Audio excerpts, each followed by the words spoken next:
الله الله الله الله الله.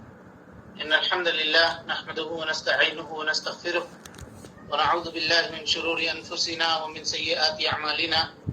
من يهده الله فلا مضل له ومن يضلل فلا هادي له، وأشهد أن لا إله إلا الله وحده لا شريك له، وأشهد أن محمدا عبده ورسوله.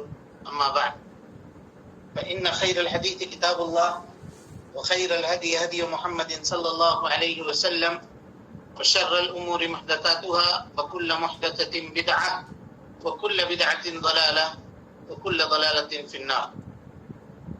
محترم حاضرین، ناظرین و ناظرات، سامعین و سامعات، اللہ رب العالمین کا شکر اور اس کا احسان ہے کہ اس نے ہمیں اور آپ کو اپنی توحید کا علم سیکھنے کے لیے ایک جگہ پر جمع فرمایا. اللہ رب العالمین ہم سب کی اس کوششوں کو قبول فرمائے، ہمیں اور آپ کو علم نافع سے نوازے، علم سیکھنے، علم کے اوپر عمل کرنے، علم کی دعوت و تبلیغ عام کرنے اور اس کے راستے میں صبر کرنے کی توفیق عطا فرمائے.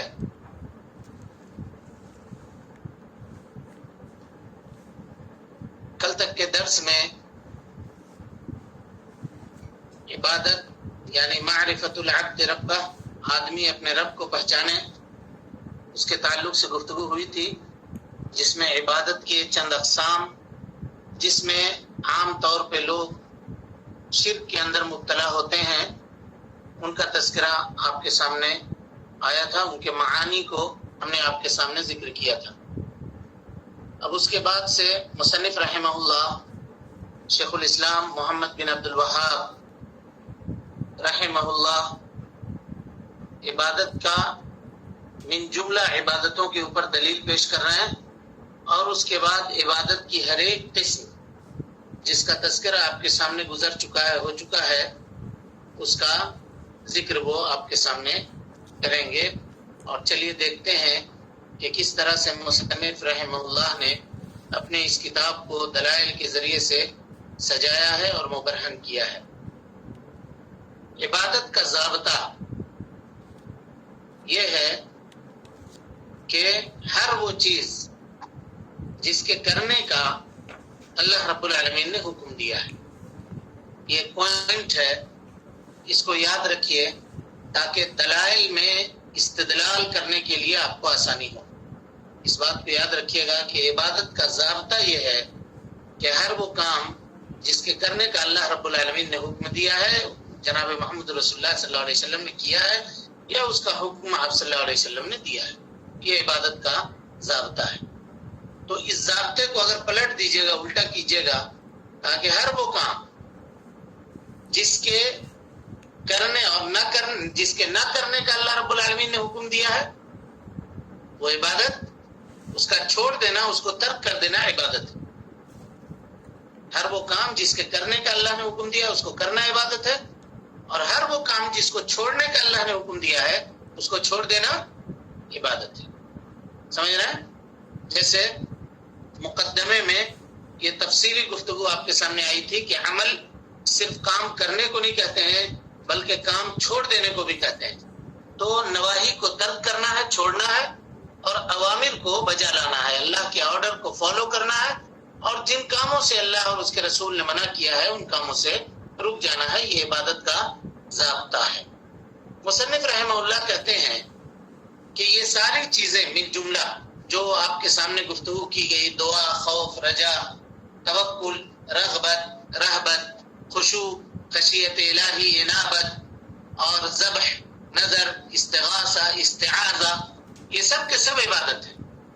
اور ان عبادتوں کو اللہ رب العالمین کے علاوہ کسی دوسرے کے لیے بجا لانا یہ شرک ہے.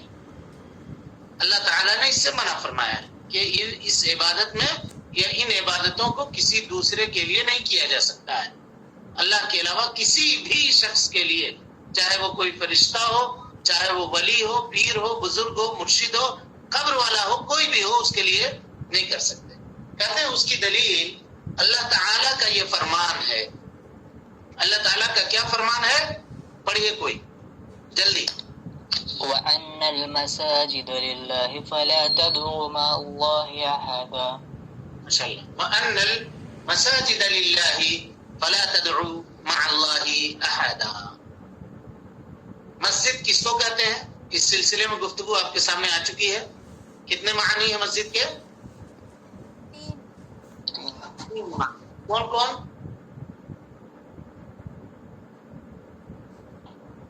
سجدہ کرنے کی جگہ ساری زمین اور اعضائے سجود. جی اعضائے سجود یعنی یا تو یہ عمارت بنائی گئی، عمارت جس میں ہم اور آپ سجدہ کرتے ہیں، جماعت سے ہم لوگ نماز ادا کرتے ہیں، وہ مسجد ہے. اور مسجد سے مراد ساری زمین بھی مسجد ہے. اور مسجد سے مراد اعضائے سجود ہے، یعنی وہ 7 اعضاء جن کے اوپر بندہ سجدہ کرتا ہے نا. یہ مسجد کے 3 معانی ہیں. اللہ رب العالمین فرماتا ہے کہ یہ مساجد، چاہے وہ پوری زمین ہو، چاہے وہ مخصوص جگہ جہاں انسان سجدہ کرتا ہے یا سجدہ کرنے کے لیے خاص کرتا ہے، چاہے وہ ہو یا انسان کے اعضائے سجود ہو، یہ سب کے سب کس کے لیے ہیں؟ کس کے لیے ہیں؟ اللہ کے لیے، اللہ رب العالمین کے لیے ہیں. اب نتیجہ نکالیے، اگر یہ اللہ رب العالمین کے لیے ہیں تو ان کو عبادت کے لیے کس کے سامنے جھکانا ہوگا؟ اللہ تبارک و تعالیٰ کے سامنے جھکانا ہوگا. بالکل، یہی استدلال ہے، یہی نتیجہ ہے. اللہ رب العالمین نے پہلے مقدمہ قائم کیا، کہا کہ سنو جی، سجدہ کرنے کے اعضاء یعنی جسم کے وہ حصے جس کو تم سجدہ کرنے میں استعمال کرتے ہو، یا پوری کی پوری روئے زمین جو سجدہ کرنے کے لائق ہے، کیونکہ کچھ زمین کچھ ایسی بھی ہے جہاں سجدہ نہیں کر سکتے. مثال کے طور پہ حمام ہے، نہیں سجدہ کر سکتے. قبرستان ہے، نہیں سجدہ کر سکتے، ہے نا. ان جگہوں کو چھوڑ کر کے جو زمین سجدہ کرنے کے لائق ہے وہ سب کے سب مسجد ہے. وہ اور اسی طریقے سے بنائی گئی مسجدیں، یہ سب کے سب اللہ رب العالمین کی. مطلب یہ ہوا فلا تدعو مع اللہ، اسی لیے اس فا کو جواب کے لیے لایا جاتا ہے. کہا وَأَنَّ الْمَسَاجِدَ لِلَّهِ، جان لو، آگاہ ہو جاؤ کہ یہ مسجدیں چاہے سجدہ کرنے کی جگہ ہو، چاہے اعضائے سجود ہو، یا پوری کی پوری روئے زمین ہو، اس کی ملکیت کس کی ہے؟ اللہ رب العالمین کی ہے. فَلَا تَدْعُوا مَعَ اللَّهِ أَحَدًا، تو ان جگہوں کے اوپر اللہ رب العالمین کے علاوہ کسی کو مت پکارو، کسی کی عبادت مت کرو، کسی کے لیے سجدہ نہ کرو، یا کسی کے لیے اللہ کے لیے جو کام عبادت کے طور پہ ضروری ہے ان کاموں کو تم کسی دوسرے کے لیے مت پھیرو، دوسروں کے لیے مت کرو. یہ پورے عمومی دلیل ہوئی عبادت کی، یعنی عبادت کی جو جو شکلیں آپ کے سامنے بیان کی گئی ہیں ان پوری کی ایک دلیل ہوئی. وَأَنَّ الْمَسَاجِدَ لِلَّهِ فَلَا تَدْعُوا مَعَ اللَّهِ أَحَدًا. اور مصنف دیکھیے کیا کہتے ہیں، اس کے بعد پڑھیے، ترجمہ پڑھیے اس کی. اور یہ کہ مسجدیں اللہ کے لیے ہیں، لہٰذا ان میں اللہ کے ساتھ کسی اور کو نہ پکارو. نہ پکارو. یہ مسجدیں کس کے لیے ہے؟ اللہ رب العالمین. مسجد کا معنی آپ سمجھ گئے. آگے چلیے. جس کسی نے ان مذکورہ بالا عبادات میں سے کسی بھی عبادت کو کسی غیر اللہ، فرشتے، ولی، پیر و مرشد کے لیے کیا، وہ مشرک و کافر ہے، اور اس کی دلیل یہ ارشاد ربانی ہے وَمَن يَدْعُ مَعَ اللَّهِ إِلَٰهًا آخَرَ لَا بُرْهَانَ لَهُ بِهِ وَإِنَّمَا حِسَابُهُ عِندَ رَبِّهِ إِنَّهُ لَا يُفْلِحُ الْكَافِرُونَ. إِنَّهُ لَا يُفْلِحُ الْكَافِرُونَ. اب غور کیجیے، کہا جس نے ان عبادتوں میں سے کسی ایک کو بھی اللہ کے علاوہ کسی اور کے لیے انجام دیا، یعنی لوگوں آگاہ ہو جاؤ، اے اس کتاب کے پڑھنے والے لوگوں، مصنف کہہ رہے ہیں آگاہ ہو جاؤ. عبادت کے جو یہ شکلیں ہم نے آپ کے سامنے بیان کی ہیں، یا اس کے علاوہ اور جو شکلیں پائی جاتی ہیں عبادت کی، کہ ضابطہ ہم نے آپ کے سامنے بیان کر دیا کہ ہر وہ چیز جس کے کرنے کا اللہ نے اور اس کے رسول نے حکم دیا ہے، وہ عبادت ہے۔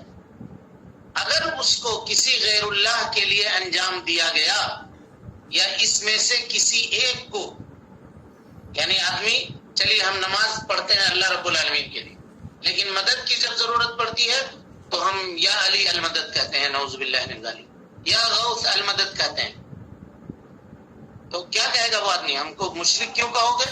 ہم تو نمازی ہیں، ہم تو 5 وقت کی نماز مسجد میں جا کے پڑھتے ہیں۔ کہیے گا جناب صرف نماز پڑھ لینے سے معاملہ نہیں ہوگا، بلکہ یہ عبادت کی جتنی قسمیں ہیں اگر ان میں سے کسی ایک قسم کو بھی آپ نے غیر اللہ کے لیے کیا تو آپ مشرک ہوں گے۔ بہت سارے لوگ یہ کہتے ہیں کہ ہم تو مومن ہیں، مومن ہونے کے باوجود ہم مشرک کیسے ہوں گے؟ اللہ رب العالمین قرآن مجید میں فرماتا ہے وَمَا يُؤْمِنُ أَكْثَرُهُم بِاللَّهِ إِلَّا وَهُمْ مُشْرِكُونَ، اللہ کے اوپر اکثر ایمان لانے والے لوگ ایسے ہیں جو اللہ کے ساتھ شرک کرتے ہیں، نماز بھی پڑھتے ہیں لیکن مزاروں کے اوپر چادریں بھی چڑھاتے ہیں، نماز بھی پڑھتے ہیں، مصیبت اور ضرورت کے وقت، اپنے شدائد اور پریشانی کے وقت غیر اللہ کو پکارتے ہیں، نماز بھی پڑھتے ہیں، غیر اللہ کے لیے جانور بھی ذبح کرتے ہیں۔ سمجھ رہے ہیں بات؟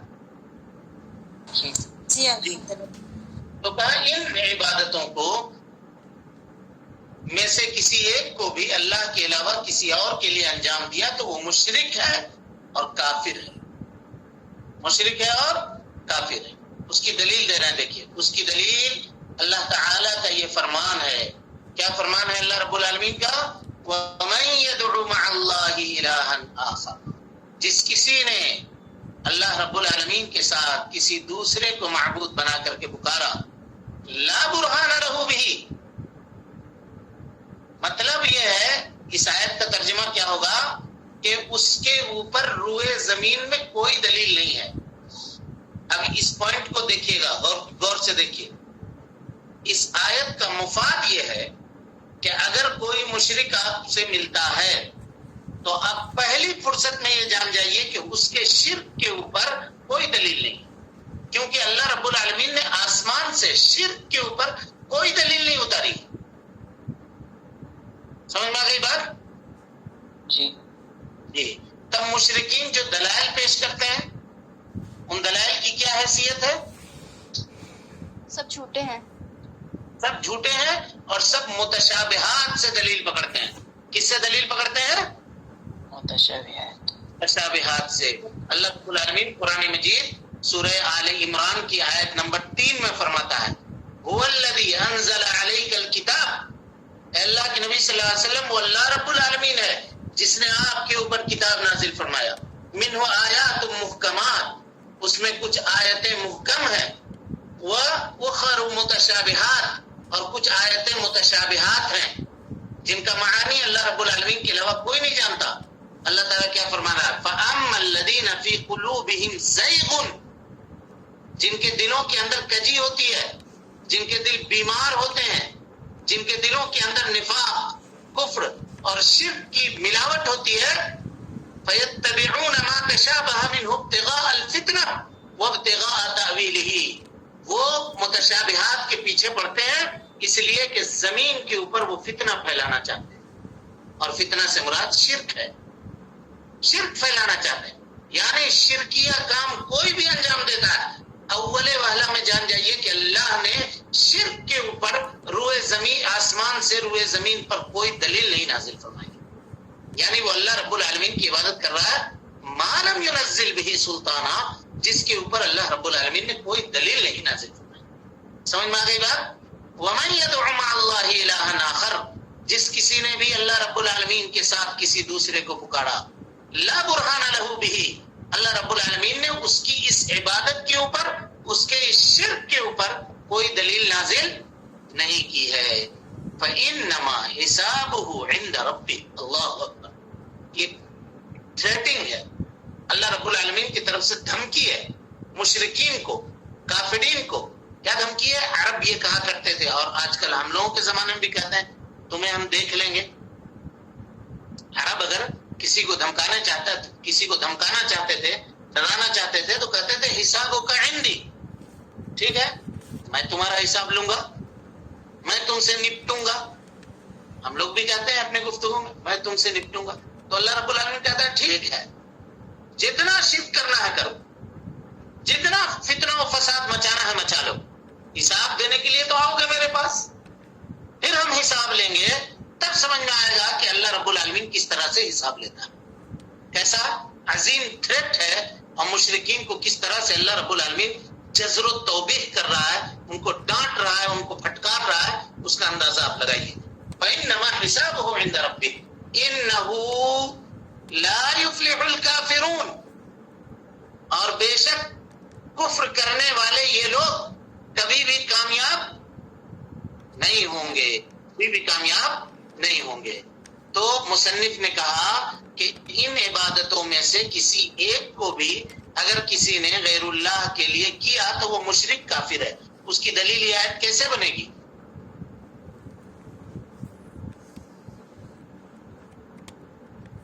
بولیے،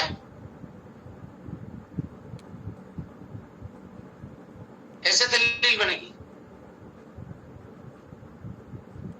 بولیے بھائی، واضح ہے،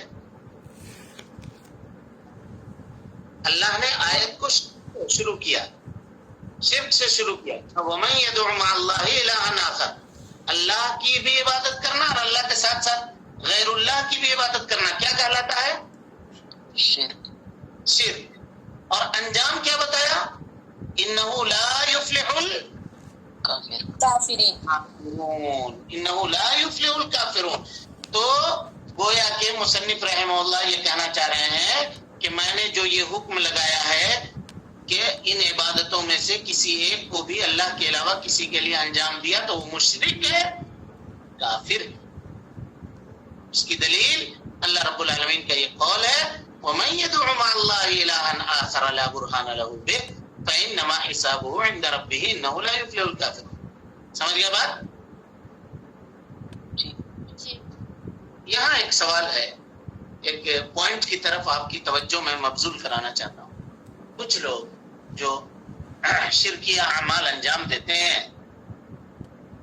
وہ دھوکہ دینے کی کوشش کرتے ہیں۔ دیکھیے کیسے دھوکہ دیتے ہیں، کہتے ہیں وَمَن يَدْعُ مَعَ اللَّهِ إِلَٰهًا آخَرَ لَا بُرْهَانَ لَهُ بِهِ، یعنی جس کسی نے اللہ کے علاوہ کسی دوسرے کو پکارا جس کے اوپر کوئی دلیل نہیں ہے، لیکن وہ کہتے ہیں کہ ہماری شرک کے اوپر دلیل موجود ہے، گویا ہمارا شرک کرنا درست ہے۔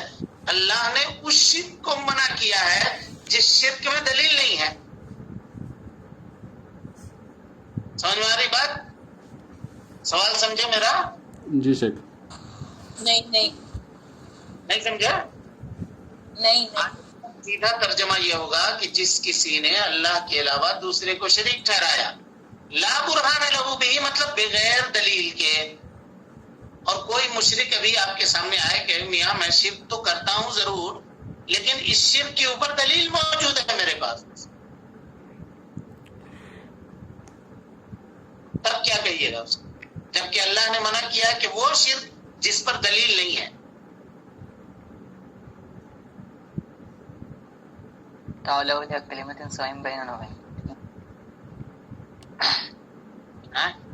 جو ایک بات ہوگا اس کو مانا جائے گا، اور وہ اپنے ہاتھوں سے وہ لگ لی۔ نہیں اب دوسری طرف جا رہا ہے، اسی آیت پہ رہیے، اسی آیت پہ۔ اللہ نے آگے والی آیت میں بتا دیا نا کہ یہ جھوٹ ہے جو بھی پکڑتے ہیں، مطلب اب وہ ایک آیت سے تو میں نے آپ کو سمجھا دیا وہاں پہ، لیکن یہاں جو سوال کیا ہے اس میں اگر وہ آپ کو سیدھا سیدھا ترجمہ کر دے کہ اللہ کے علاوہ جس نے دوسرے کو پکارا، ایسی پکار جس کے اوپر دلیل نہ ہو، جبکہ میں اللہ کے علاوہ دوسرے کو پکار رہا ہوں لیکن اس کی دلیل میرے پاس موجود ہے، اب اس کی کیا جواب دی ہے؟ جواب یہ ہوگا کہ یہاں پہ لا برہان لہو کا قید یہ کسی چیز کو باہر نکالنے کے لیے نہیں ہے، بلکہ لا برہان لہو کا قید اس کو نحو کے اندر، گرامر کے اندر کہتے ہیں قید کاشف۔ کیا کہتے ہیں؟ قید کاشف۔ قید کاشف، کاف سے، قید کاشف، کاشف کے معنی وضاحت کرنے والا، یعنی یہ آیت اس لیے نہیں آئی ہے کہ جس کے پاس دلیل ہے وہ شرک کرے، بلکہ اس بات کو بتلانے کے لیے آئی ہے کہ مشرک کے پاس کوئی دلیل ہے ہی نہیں، لہذا تم جو دلیل پیش کر رہے ہو وہ دلیل نہیں ہے.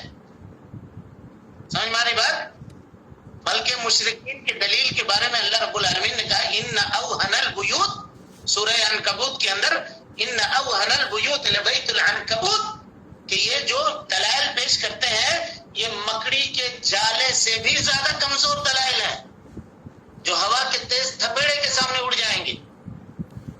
قرآن اور حدیث کی استدلال کے سامنے ان کی دلائل ٹھہر نہیں سکتے.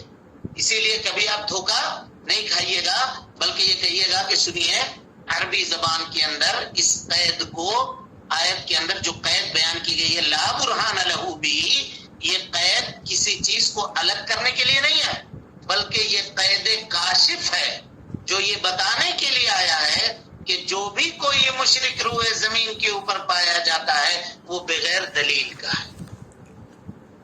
اس کے شرک کے اوپر اللہ رب العالمین نے آسمان سے کوئی دلیل اتاری ہی نہیں ہے، کوئی دلیل نہیں اتاری. سمجھ میں آ گئی بات؟ جی جی الحمدللہ. چلیں آگے ایک ترجمہ پڑھیے اس کا. اور جو کوئی اللہ کے ساتھ کسی اور معبود کو پکارے جس کے لیے اس کے پاس کوئی دلیل نہیں تو اس کا حساب اس کے رب کے پاس ہے، بے شک کافر کبھی فلاح نہیں پا سکتے. کافر کبھی فلاح نہیں پا سکتے. یہ کیسے استدلال ہوا آیت سے سمجھ گئے آپ لوگ؟ پوری وضاحت ہو گئی سب کو؟ جی جی یہ عبادت کا کی عام دلیل تھی جو مصنف نے آپ کے سامنے وضاحت کر دی. اب ہر ایک چیز کے اوپر خاص دلیل دے رہے ہیں. تو سب سے پہلے نمبر پہ ہم لوگوں نے کیا پڑھی تھی؟ عبادت کے اقسام جہاں بیان کر رہے تھے.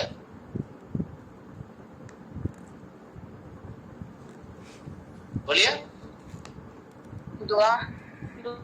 دعا سب سے اول نمبر پہ دعا. دعا اسلام ایمان احسان ہمکار کی اس کے بعد آئے گی جب ہم دین کی معرفت کریں گے. ابھی ہم رب کی معرفت کر رہے ہیں، رب کو پہچاننے کی کوشش کر رہے ہیں. جب دین پہچانیں گے تب وہاں پہ اسلام ایمان احسان پہ تفصیلی گفتگو آپ کے سامنے آئے گی. چلیے حدیث میں آیا ہے، آگے پڑھیے عبارت.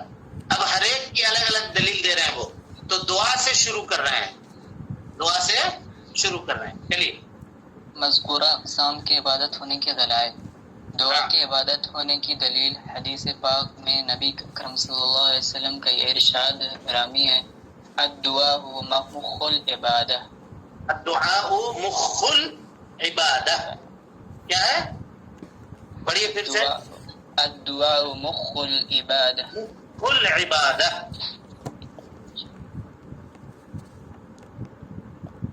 پڑھیے. دعا عبادت کا مغز اصل ہے. مغز ہے، اصل ہے. بات رکیے. یہ حدیث اس کو امام ترمذی رحمۃ اللہ علیہ نے ذکر کیا ہے، لیکن حدیث اس لفظ کے ساتھ ضعیف ہے. اس لفظ کے ساتھ کیا ہے؟ ضعیف ہے. تب ضعیف روایت سے کیسے دلیل پکڑیں گے؟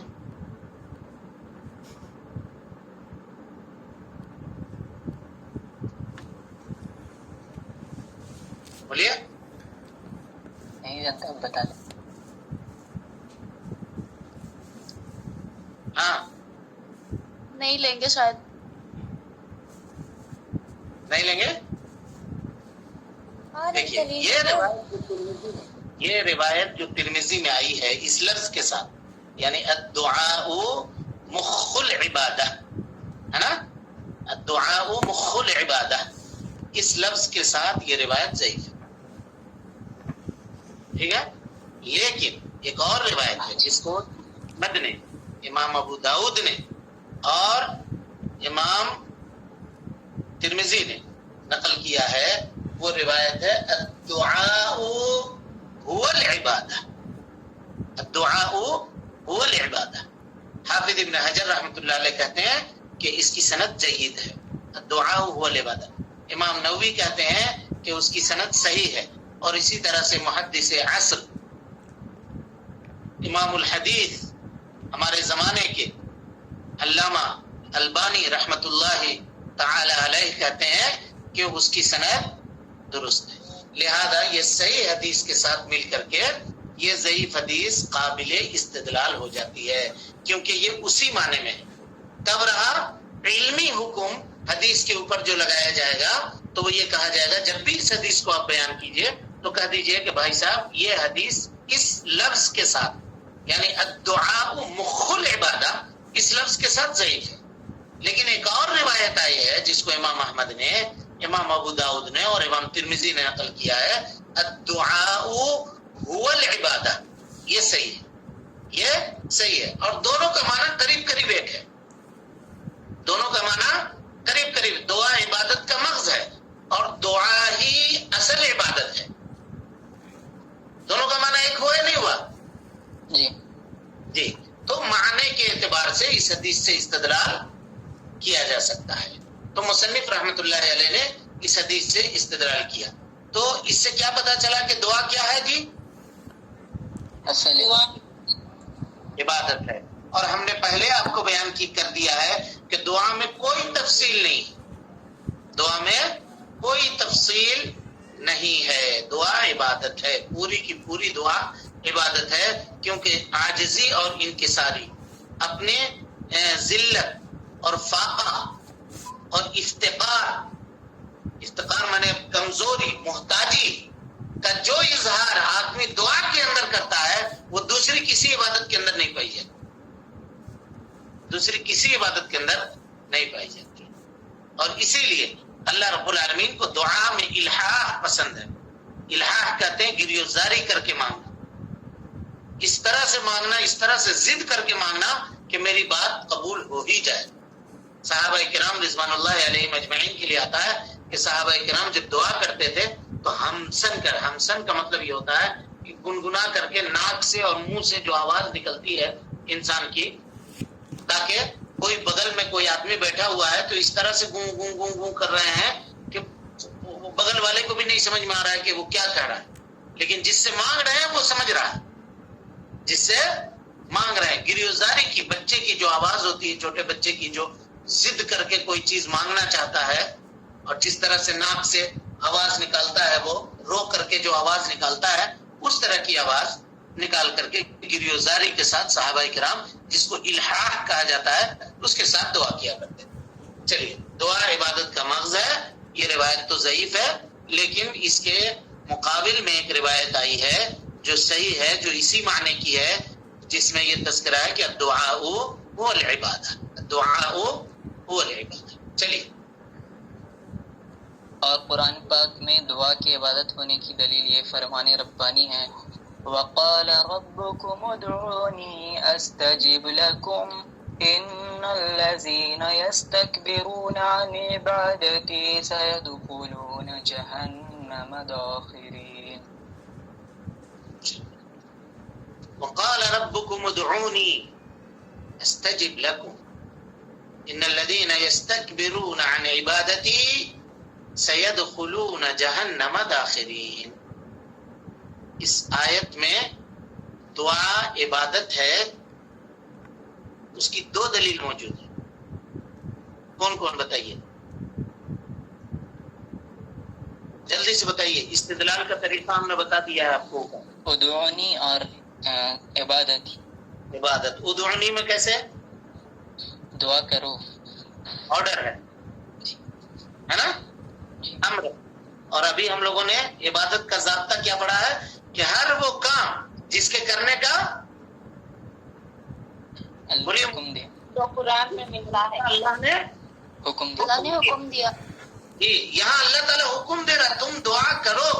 اس کا مطلب کیا ہوا کہ دعا عبادت. عبادت ہے. اور آیت کو اللہ رب العالمین نے ختم کیا، ان الذین یستکبرون عن عبادتی. تو پتہ کیا چلا کہ دعا کرنا عبادت ہے، کیونکہ اللہ نے آیت کو ختم عبادت سے کیا ہے. اگر دعا کو عبادت نہیں مانیے گا تو آیت کی پہلے حصے میں اور آیت کے آخری حصے میں مطابقت نہیں ہوگی، یعنی میل نہیں آئے گا، بات الگ الگ ہو جائے گی، دونوں بات ملے گی نہیں. لہذا ثابت ہوا دو طریقے طریقوں سے اس آیت کے اندر کہ دعا کیا ہے جی؟ عبادت ہے. وضاحت ہو گئی، واضح ہو گیا پورا؟ جی جی. ترجمہ پڑھیے مفید. تمہارا رب کہتا ہے کہ مجھے پکارو، میں تمہاری دعائیں قبول کروں گا.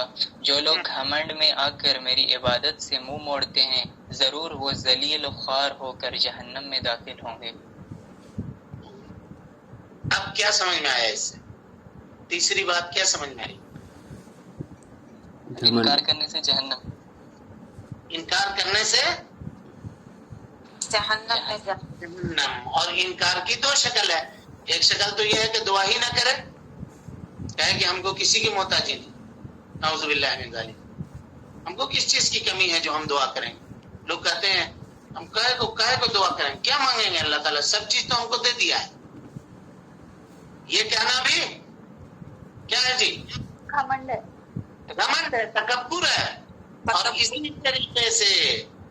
طریقے سے دعا کو کسی دوسرے کے لیے صرف کرنا، کسی دوسرے کے لیے کرنا، یہ بھی گھمنڈ ہے. اللہ تعالیٰ قرآن مجید میں فرماتا ہے الیس فی جہنم مثوی للمتکبرین، روئے زمین پہ تکبر کرنے والوں کے لیے ہم نے جہنم کو ٹھکانہ بنا کے نہیں رکھا ہے.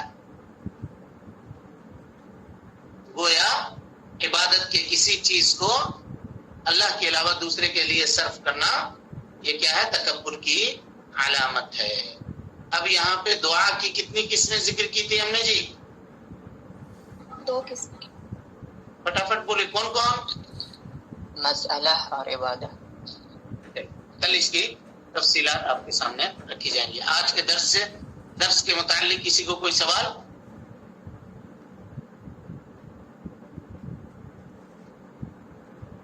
الحمدللہ. چلیے، اس کا مطلب یہ ہے وضاحت ہو رہی ہے صحیح سے، آیت سے استدلال کو سمجھ رہے ہیں؟ جی. چلیں، اللہ رب العالمین سے دعا ہے کہ اللہ تعالی ہمیں اور آپ کو حسن عمل کی توفیق دے، ہماری اصلاح فرمائے، جب تک زندہ رکھے دین اسلام پہ زندہ رکھے، اور جب اٹھائے ایمان پہ اٹھائے. اقول قولی ھذا واستغفر اللہ لی ولکم ولسائر المسلمین من کل ذنب وخطیئۃ فاستغفروه انه کان للأوابین غفورا. السلام علیکم ورحمۃ اللہ وبرکاتہ.